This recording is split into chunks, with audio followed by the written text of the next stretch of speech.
And the cards that we have for you for love in March are Queen of Staffs reversed, Eight of Staffs reversed, the Ace of Staffs, Five of Pentacles that keeps coming up, Three of Swords reversed, and the King of Staffs reversed. So we have two people showing up here, both of them fire energy. So fire signs are Aries, Sagittarius, Leo. And they're powerful. So it feels like it definitely could be, possible love interests that are coming in. But they're in the reverse, so it's a situation where they're not here to really help you out. They're here to teach you a lesson, and a lot of signs are getting that this month. But the situation here is, it's like you have to decide between the two, and it's kind of like deciding, between your fifth choice and your sixth choice, not your first choice. And then we also have the Ace of Staffs here in like a new beginning. And so I feel like these two people who are going to be coming in March are actually distracting you from what you need to be focusing on and depleting you and taking away your time and energy and pulling you away from what you should be actually looking at and who you should be looking at. Because here between the Queen of Staffs and the King of Staffs, it's like, it's a king and queen, so they're linked, and the link is you. But you feel like you don't have any choice between the two. It's like you can only choose from the two, and that's it, and that's not true. In fact, choosing one or the other is not the right choice, actually, because we have the Ace of Staffs up here, and this is a new beginning. This is a new connection with a fire sign, actually. So I actually feel like there's a third choice here, and this third choice is coming up as the Ace of Staffs, especially with this Three of Swords in reverse. Like, Three of Swords often has to do with deception, has to do with a third party, and since it's in the reverse, you're not focusing on this third party when you should be. So you actually have three choices popping up, even though you feel like you only have two. And two of them are really cunning and really exciting and funny and hilarious and sensual and just, in your face, fun. But you feel exhausted when you're with them. Like, it's exhilarating, but then when they're gone, you're like, depleted. Both of them. But this Ace of Staffs, this third choice over here, makes you feel the opposite. Makes you feel connected. Makes you feel like there's hope. Gives you hope. Makes you feel hope. But this person isn't appearing as a romantic relationship. They're not offering a romantic relationship to start off with, I think. I think they're, they just want to be around you. And so they're not saying, they're not promising you the moon and the stars like this Queen and King are, even though it's false. But this third party is like, I just want to hang out with you. I just like being with you. You make me happy. And they're not saying relationship. Let's move in together. Let's get married. They're not saying any of that. While these other two people are.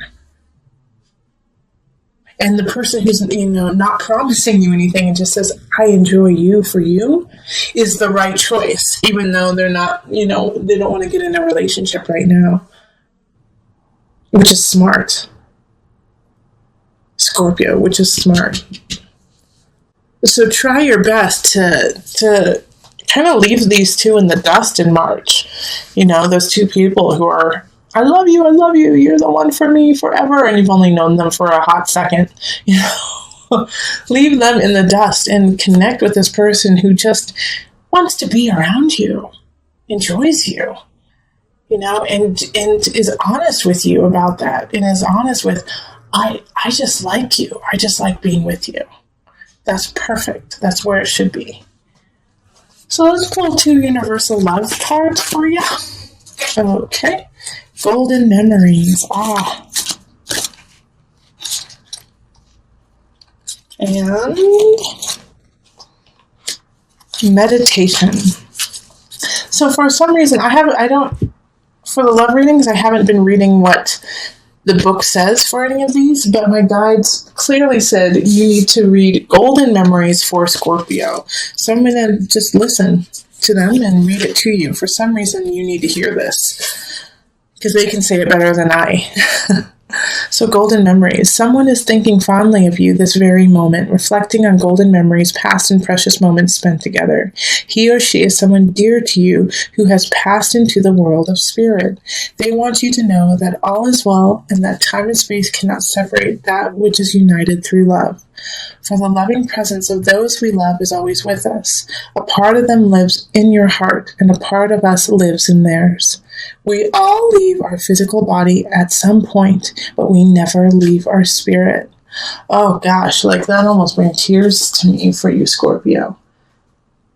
Oh gosh, yeah. So here, let me just expand on that. And that I am so thankful to my guides for sending that, to me, to you.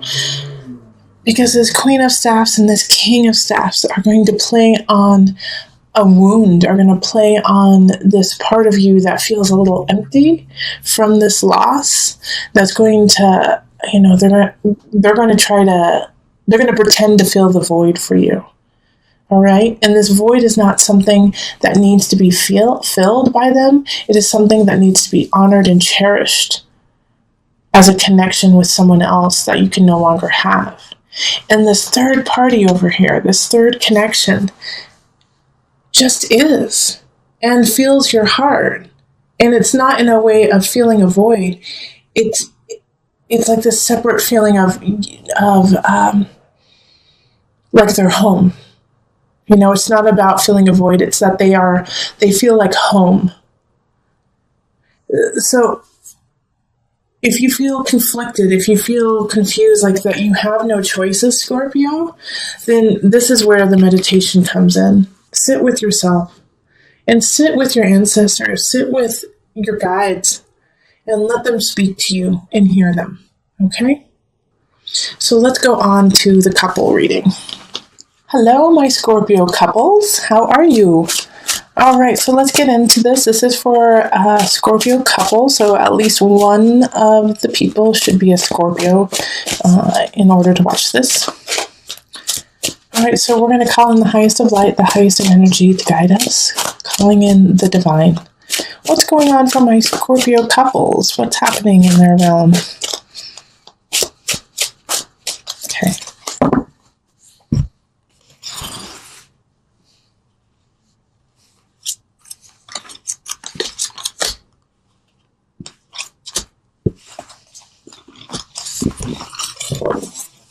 All right, and let's see what we have. We have the Page of Staffs reversed. We have the Wheel of Fortune reversed. We have the Four of Cups reversed. Then we have the Eight of Swords, Seven of Pentacles reversed, and the Four of Staffs reversed. Okay. So first and foremost, let me just say you are not alone. Looking at this reading, it's very similar to a lot of the other signs, actually. And we are all connected, so that's why. But I have this Page of Staffs energy, and so those who are married or not even married, who are just a couple and have a child together, you're going to have some tough times with that kiddo. Okay, they're going through a tough month, and it's going to affect your relationship. All right, and you're going to blame yourself, of course. You're going to say, what did we do wrong? How come they're not thriving? It must be our fault. We didn't plan right. And you're going to create like this whole thing of it's our fault that our child is going through a huge, transformation. And then you're going to feel kind of like, what do we do now? How are we going to solve this? And the first thing you're going to have to do is stop it. Stop this. Like, what did we do wrong? How can we solve this? And just be present with your child, okay? And be present together, because the relationship is going to get rocky if you guys go through that self-deprecation of like, we are horrible parents. Maybe we shouldn't even be together. Obviously, co-parenting together, we're not doing great. But the truth is, no, you just need to relax, okay? You need to relax and get yourself out of that mindset and be present. That's the big part of this. Now, if you don't have a child, somebody's going to be acting like a child in the relationship. And once again, you have to be present for this, because a Page of Staffs in reverse is receiving a message that is emotionally charged, like that fires you up, that makes you angry, that makes you really anxious. But, just kind of throws you for a loop and makes you kind of go into a tizzy. Or it's a child, a child who is going through like an emotional kind of personal issue that causes them to act out, that causes them to release anger and act out in anger, and maybe even be kind of like a joker in a way and try to cover it through comedy, through acting like a goof, so much so that they put themselves in danger, okay? But with the Wheel of Fortune in reverse, the Wheel of Fortune always is turning. So you have the tools that you need to get through this, because you've been through this before. It's just now you're kind of on the downward slope, but that will move back up to the upward slope. But you have to push it there, And the Four of Cups is really, is a reminder to you that you couldn't have done anything about it. There's nothing that you could have done in the past that would have changed what is happening.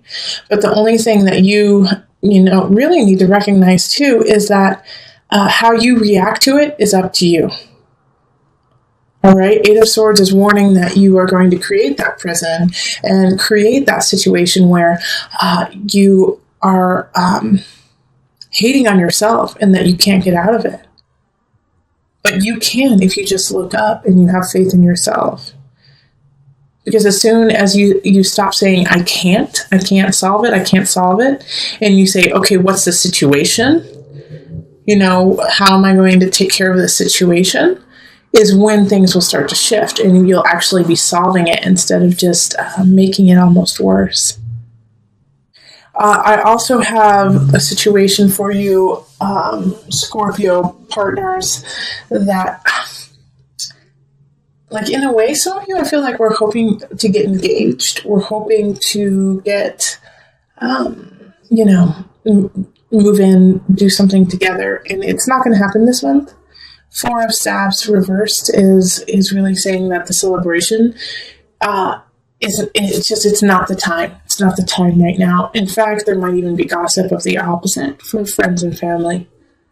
Yeah, so this situation that is happening, I don't necessarily think that it's the end-all be-all. I think because I don't see anything about a very severe breaking up or anything like that, I actually see it as for you learning to stop saying, I can't do it, I can't do it, I can't do it, I need help, I need help, I need help, and standing up for what you need and making it happen instead of requesting it from your partner. Because with the Wheel of Fortune in reverse, you got to put some work in, Scorpio. And it could be the opposite too. It could be that your partner needs to put the work in. With the Page of Staffs, it could be them who needs the work, needs to put the work in. Instead of you bailing them out. But there is a different situation here between the two of you. Of one of you is a giver and the other is a receiver. And it often just stays in that dynamic. Yeah, it shifts from time to time, but there's one person who takes more than receives more. And so you have to balance that out, and that's that Wheel of Fortune popping up again. Things are not in balance. Okay, so let's pull the universal love.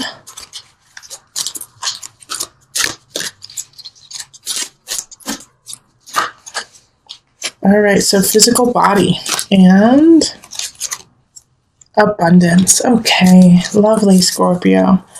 My Scorpio couples, this is good. So physical body. So the situation that's popping up here, you may actually feel sick in March. You may actually feel like ill, get like a cold or the sniffles because of trying to figure out what to do and how to solve it.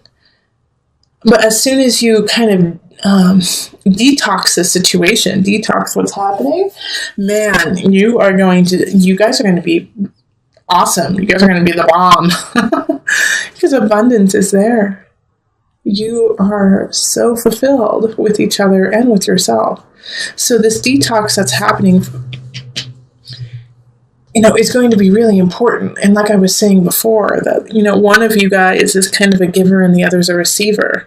And so finally you're going to find a balance, because even if somebody is receiving all the time, after a while, that person starts to get bitter and spiteful that this person is giving them so much. And they're like, well, would they just stop already? Would they just stop giving me the world? Because there's a part that is so satisfying to also give. And so if you're always receiving and you don't have space to actually give, then it also feels incomplete. So if you're on that side of like telling your partner, be like, you know what, just stop. Let me do this. Let me do this so that I can help you out too. All right. And if you are the one who is giving, just say, hey, you know what? I don't have the capacity right now to do that. I don't have the capacity. Will you help me?